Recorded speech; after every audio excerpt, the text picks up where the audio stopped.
Hello and welcome to News in Depth here on TVP World with me, Ashim Kumar. As Washington imposes its first Russia sanctions under President Trump's second term, energy markets in Central and Eastern Europe brace for impact. With Lukoil and Rosneft now targeted, governments from Bulgaria to Hungary face a November 21st deadline to decide the fate of key refineries and oil supplies. At the same time, Europe's next emissions trading scheme, ETS2, threatens to push inflation higher from 2027, raising fuel and heating costs across the continent. Joining me is Jakub Kapiszewski, business editor at TVP World. Kuba, great to see you back here again. Hello, sir. Pleasure is mine. Thank you. I love our conversation. So let's start with the US sanctions on the two Russian oil giants. In general terms, how significant is that? Well, I think that's the question that many people in Central and Eastern Europe are trying to find an answer to right now, because no one really knows. You've mentioned this deadline, November 21st. So this is actually the date at which every transaction, every operation, every business contract that anyone has with Lukoil or Rosneft should be unwound. And the question is, what then? Are the Americans going to follow through? And are they really going to target any business entities, companies doing business with Lukoil and Rosneft from the CE region and all over Europe? Right. Or are they just going to let it slip? No one knows. Right. So I mean, there are lots of details here that are really quite troublesome, aren't they? You mentioned a couple of them.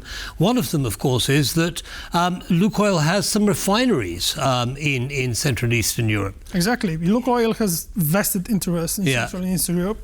It has a refinery in Bulgaria. Yeah. It has an oil refinery in Romania. Yeah. And it is a major oil supplier to Hungary and Slovakia.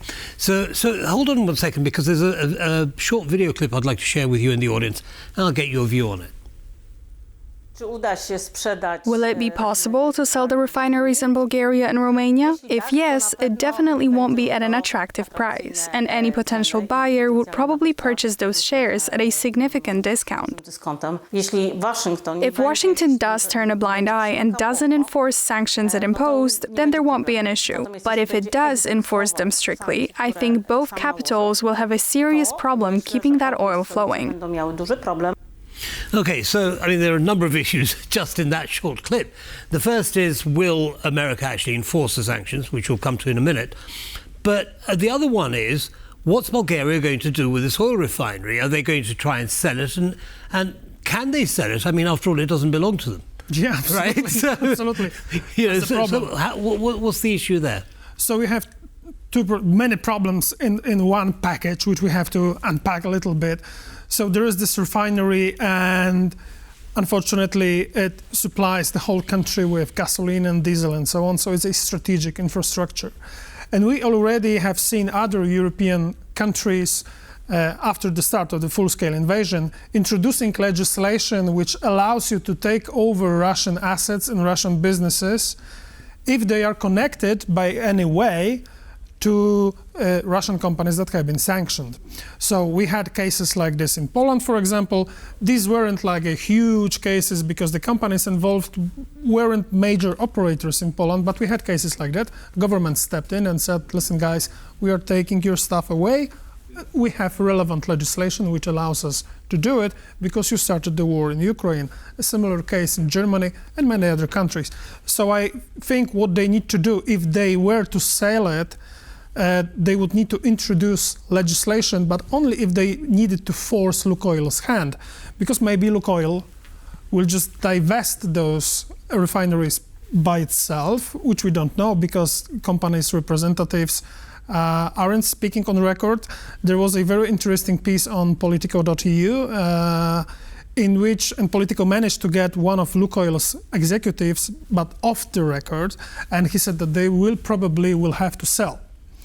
But whether they are going to sell by themselves or whether their hand will need to be forced by Sofia or by Bucharest, we don't know that. And we also don't know at what price. It's likely to be fire sale prices. Absolutely. If they want to have this sale ready and done by November 21st, that's just fire sale. And everyone involved knows that, right? So it's not only that the Bulgarian government will have to sell at discount. People will be asking for a discount because Bulgarians are the ones that want to sell.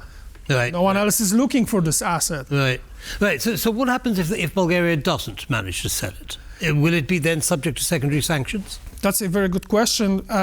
We have to remember that it's not Bulgaria per se, which is in danger, but just entities that are doing business with the refinery itself. So the question is, if the refinery produces some volume of gasoline and tries to push it on the market, and when you have a chain of petrol stations and which usually supplies its gasoline from this refinery, will it be able to pay for it? Because this could be one of the consequences. Right, because simply by paying for it, they'll be breaching sanctions. Exactly. And since Lukoil is sanctioned, it could be cut off from the global financial infrastructure. Not all of it, but some parts of it, the one that Americans control. Would you even be able to pay for gasoline that you're ordering from this refinery? So and simply for anything. So these are very complicated questions. And what you brought up, whether the company that buys gasoline from Lukoil's refinery, isn't this going to be like a sanction target also? Well, absolutely. So potentially we're talking about fuel companies in Bulgaria and Romania actually being sanctioned, which would have enormous knock-on impacts on the availability of fuel. And of course, everyone is concerned about the fuel supply for the people.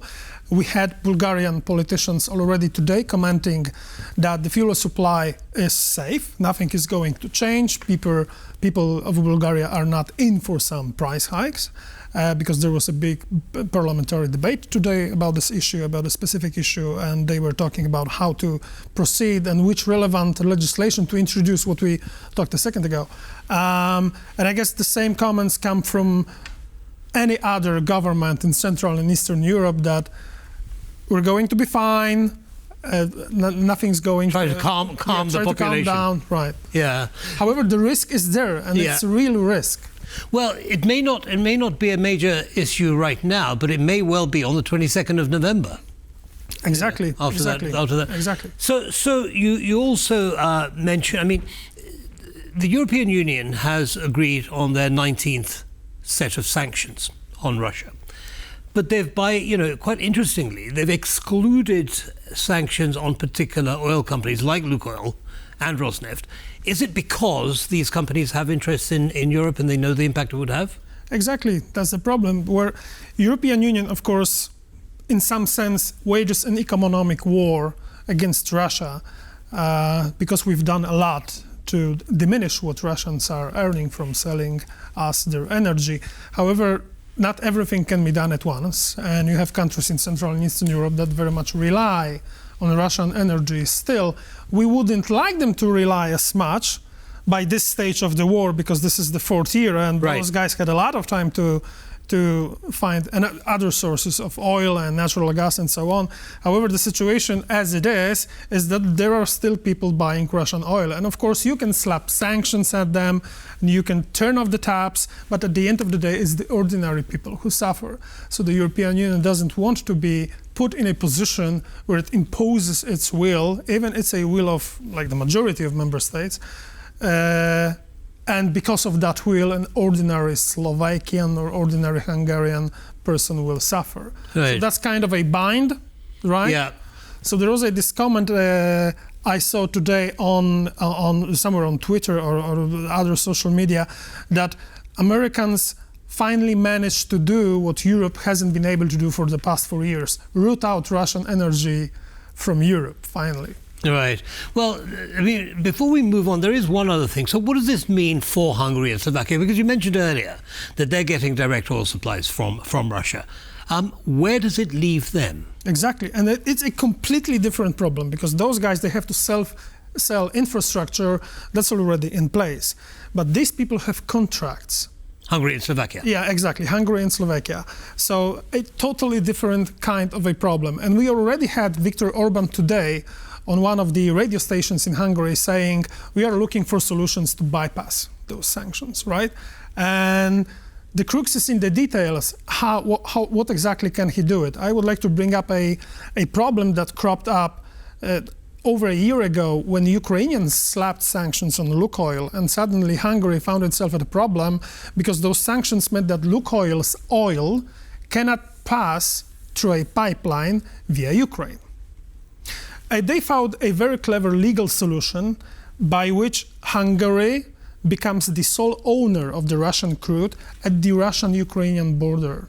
And therefore, the crude stays the same, but legally, what flows through Ukraine is Hungarian It's crude, Hungarian oil. Right? So there is some legal wrangling that can be done. And also, of course, you slap sanctions on Lukoil, but no one says that Hungary needs to buy from Lukoil directly.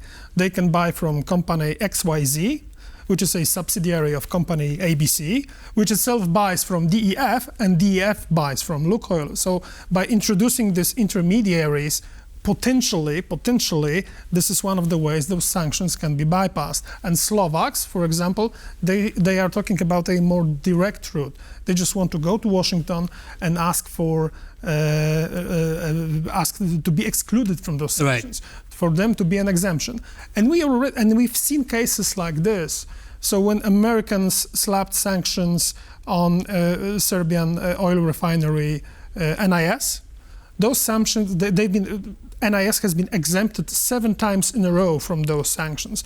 They were essentially enacted a couple of weeks ago, finally went into action, but before that we had exemption after exemption. And I think Slovakians are counting that by talking directly to Washington, they can win. And possibly Orban as well, considering his relationship with President Trump. I'd like to move on to something else now, but before we do, to introduce it, I have a short soundbite I'd like to share.